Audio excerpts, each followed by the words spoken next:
The desert wind carried dust across the barren landscape of New Mexico, 1885. Thomas Whitehorse crouched behind a cluster of rocks, his weathered hands gripping a Winchester rifle that had seen better days. At 23, he had already lived more lives than most men twice his age. Born to an Apache mother and a cavalry scout father, Thomas existed in the space between two worlds, fully accepted by neither. The sun beat down mercilessly on Fort Apache, where Thomas served as a civilian scout for the U.S. Army. His dark eyes scanned the horizon with the precision of a hawk hunting prey. While other scouts relied on military training, Thomas carried something different in his blood. Generations of Apache hunting wisdom passed down through whispered stories around campfires. Captain James Morrison stood 20 yards away, barking orders at fresh-faced soldiers who barely looked old enough to shave.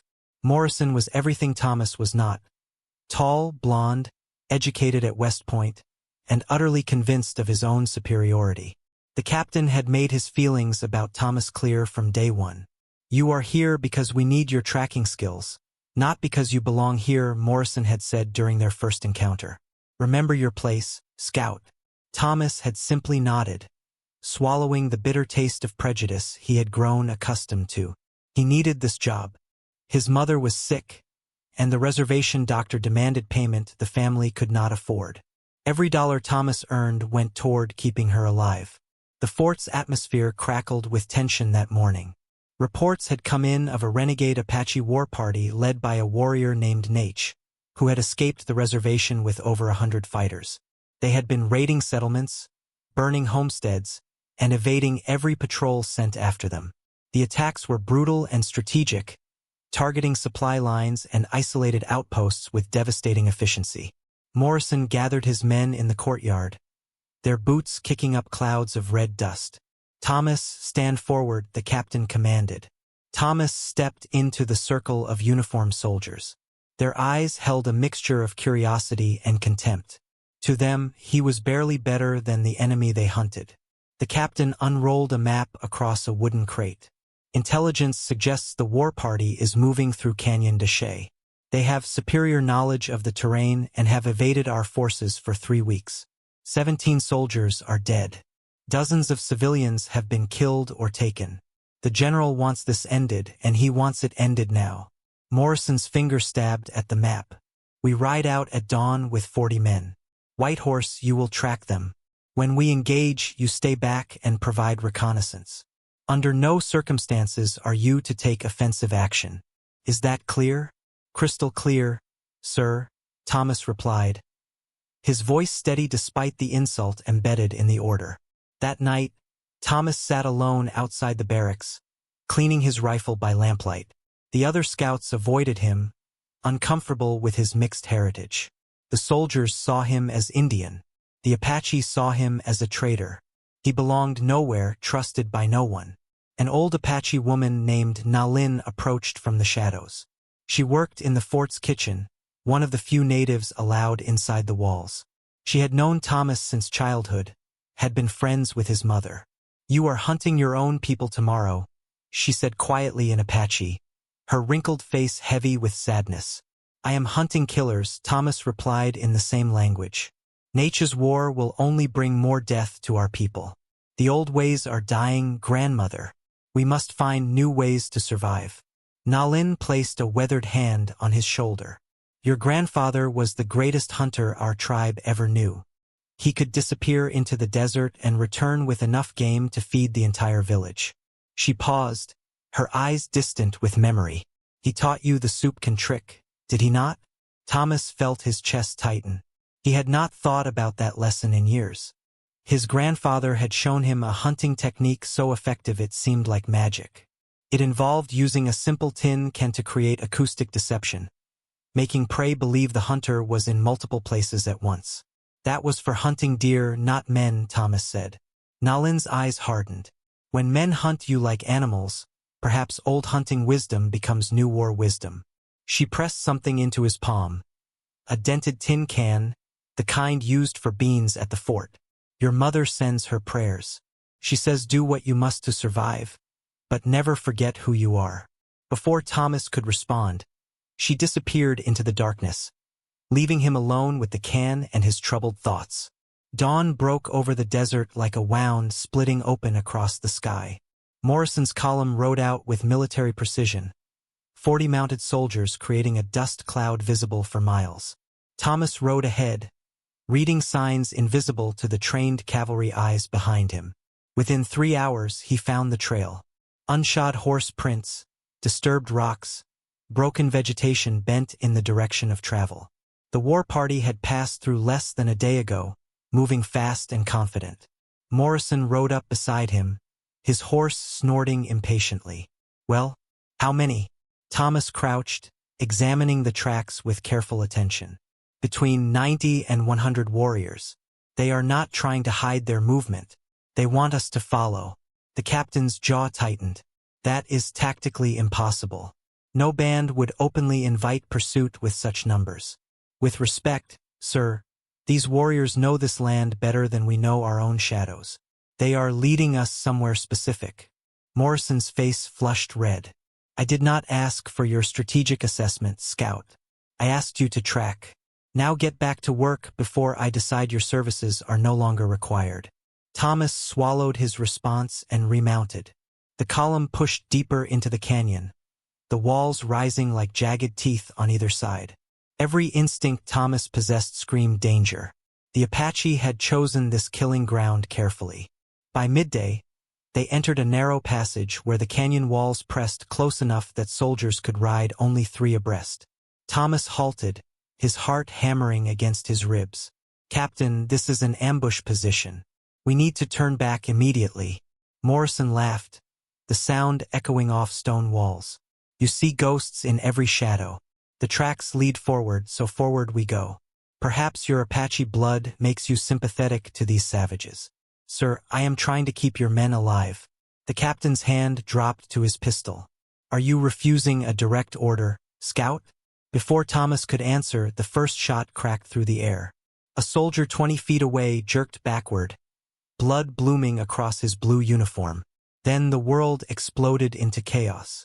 Rifles fired from the canyon rim above, muzzle flashes appearing from positions invisible moments before. Warriors materialized from behind rocks and crevices like vengeful spirits. The canyon became an echo chamber of screams, gunfire, and dying horses. Morrison's tactical formation collapsed instantly. Soldiers fired wildly at targets they could barely see while Apache bullets found flesh with devastating accuracy. The captain shouted orders that no one could hear over the thunder of battle. Thomas dove behind a boulder as bullets chipped stone inches from his head.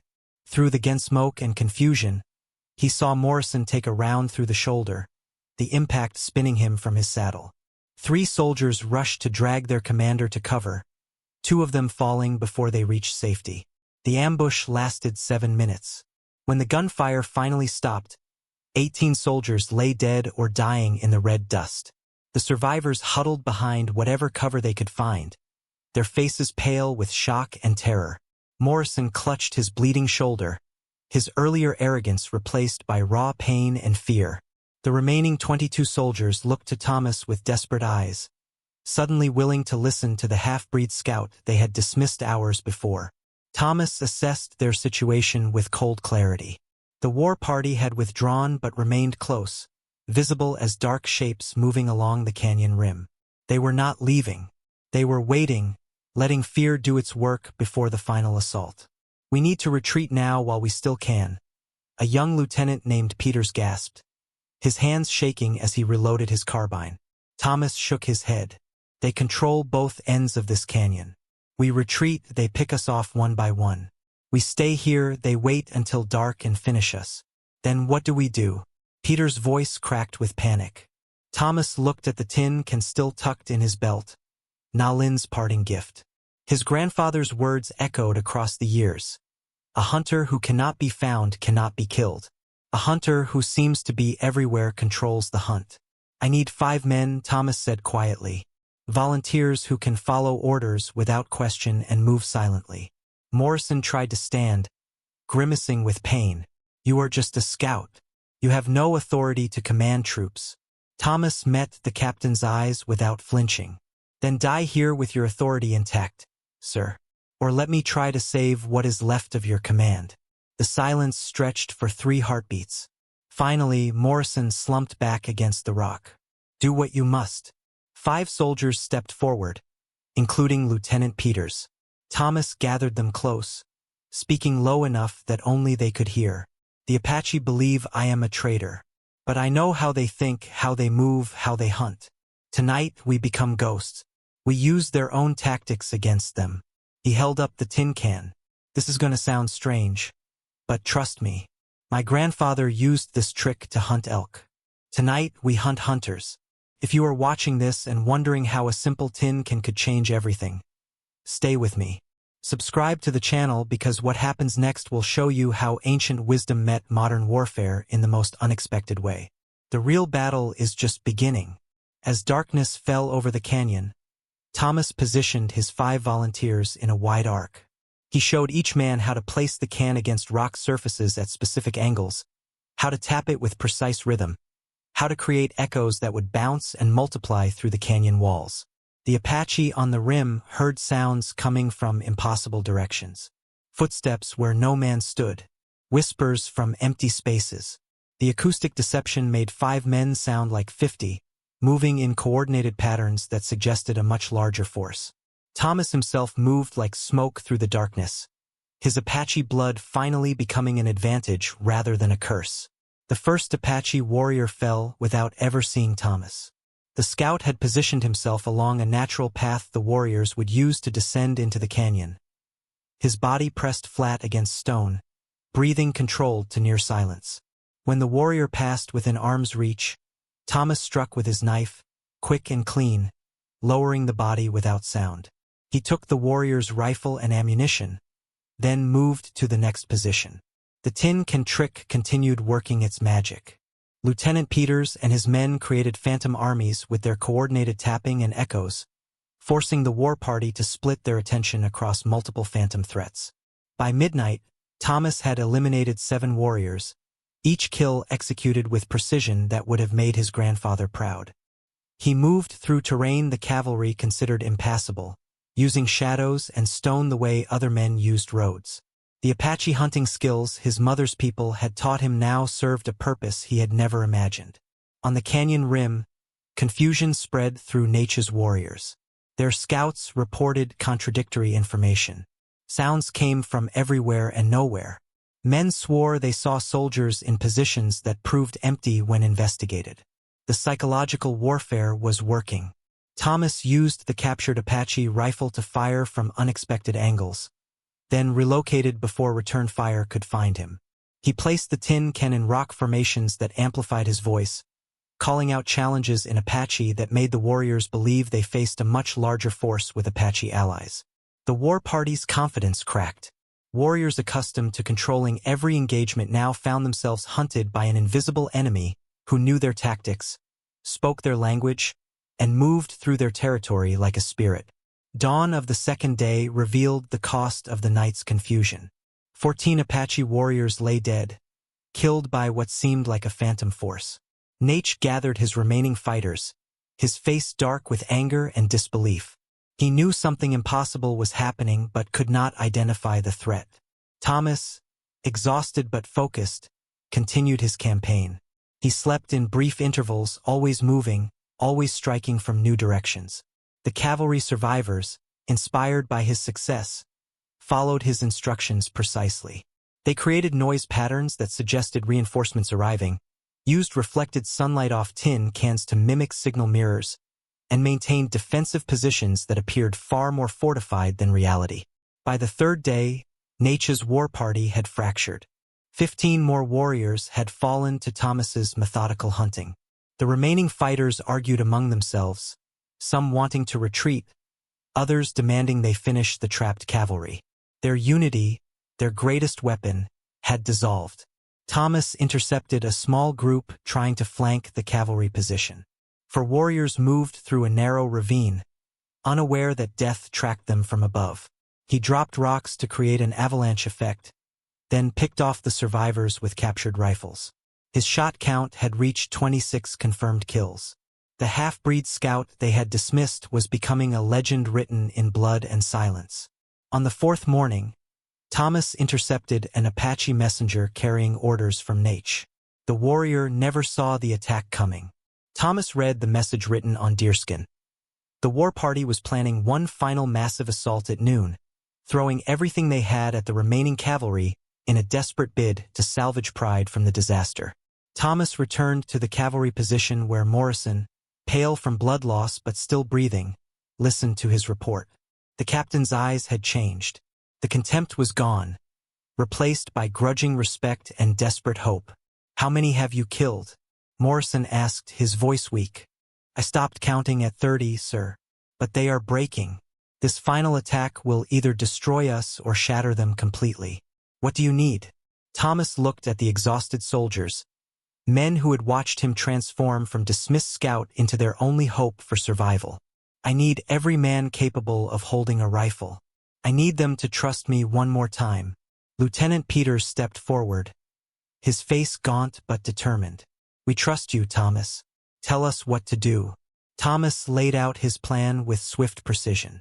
He positioned soldiers in a crossfire configuration, hidden behind rocks with clear lines of sight. He placed tin cans at strategic points throughout the defensive perimeter. When the assault came, the acoustic deception would create the illusion of a much larger, well-fortified position. But Thomas himself would not be in the defensive line. He had a different role to play. As noon approached, Nate led his remaining 68 warriors in a charging assault down the canyon walls. They came screaming war cries, rifles blazing, determined to overwhelm the cavalry through sheer ferocity. It was the kind of frontal assault the Apache rarely attempted, born from frustration and wounded honor. The cavalry opened fire from concealed positions. The tin can network created echoing volleys that sounded like 100 rifles instead of 20. Warriors fell, but they kept coming, driven by desperation. Thomas had positioned himself behind the Apache advance, having climbed through the night to reach an impossible vantage point on the far canyon rim.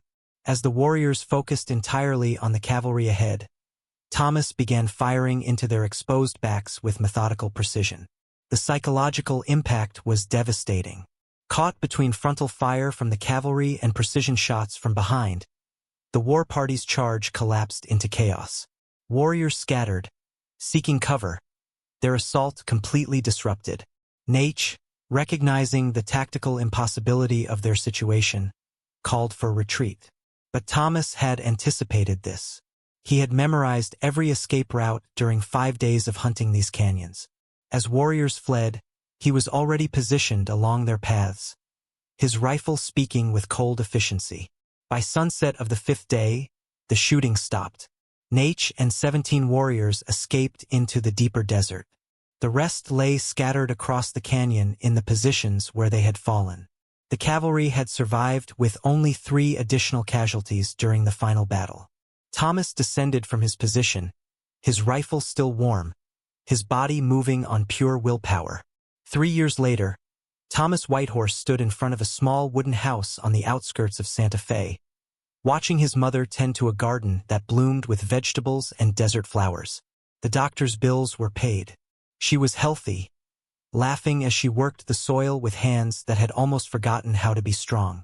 The army had promoted him to chief of scouts with a salary that provided comfort his family had never known. But more than money, they had given him something he never expected: respect. The official report credited him with 112 confirmed enemy kills during those 5 days in the canyon, a record that would stand unchallenged for decades. Lieutenant Peters, now a captain, visited regularly. The two had become unlikely friends, bound by those desperate days when survival meant trusting the man everyone else had dismissed. Peters had testified before military tribunals, ensuring Thomas received recognition instead of being erased from the official story as so many native scouts were. Morrison had recovered from his wounds and been reassigned to a desk in Washington. Before leaving, he had done something unexpected. He apologized. Not with words that tried to erase his prejudice, but with actions that acknowledged his blindness had nearly killed his entire command. The newspapers called Thomas the Ghost of Canyon de Chelly. Dime novels published exaggerated versions of his exploits. But Thomas cared little for fame. He trained other scouts, teaching them not just how to track, but how to think like both hunter and hunted. He shared his grandfather's soup can trick with military instructors, who incorporated acoustic deception into official cavalry tactics. Nalin, the old Apache woman who had given him the tin can, lived in a small house Thomas built for her near his mother's home. She spent evenings telling stories to neighborhood children about the old ways, keeping the culture alive even as the world changed around them. Thomas never forgot the weight of those 5 days. He carried the memory of every warrior who fell, understanding that survival often meant impossible choices between heritage and duty, between loyalty to blood and loyalty to conscience. He existed still between two worlds, but he had learned something crucial. Bridges can be built from the spaces in between. On quiet evenings, he would hold that dented tin can, now carefully preserved, and remember his grandfather's words about hunters and hunted, about how wisdom passed through generations could mean the difference between life and death.